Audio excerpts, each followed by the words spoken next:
Alhamdulillah, anak-anak ayam di dalam reban ni semakin membesar, semakin ramai penghuni di dalam reban ni. Korang tengoklah, macam-macam ragam ayam ni. Nak makan punya pasal, panjat terus atas badan. Macam-macam ragam ayam-ayam ni semua. Tapi kita bagilah dia makan, dia pun lapar. Anak-anak ayam ni campur-campur. Ada anak ayam Jojo, ada anak Rainbow dan ada anak Jimmy. Tapi anak Pablo belum ada lagi ya. Kalau ada nanti kita akan update dari masa ke semasa.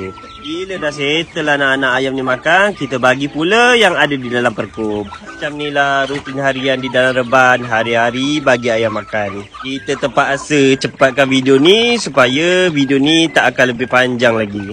Kos dedak yang kita gunakan untuk sebulan hanyalah 100 kg. Agak-agak korang berapa ekor ayam yang ada di dalam reban ni? Cuba komen. Macam ni lah hobi budak kampung kan. Bela ayam je hari-hari. Bila dah settle bagi ayam makan tu, kita bagi ayam makan pula. Kalau tak, tercekik pula ayam tu nanti.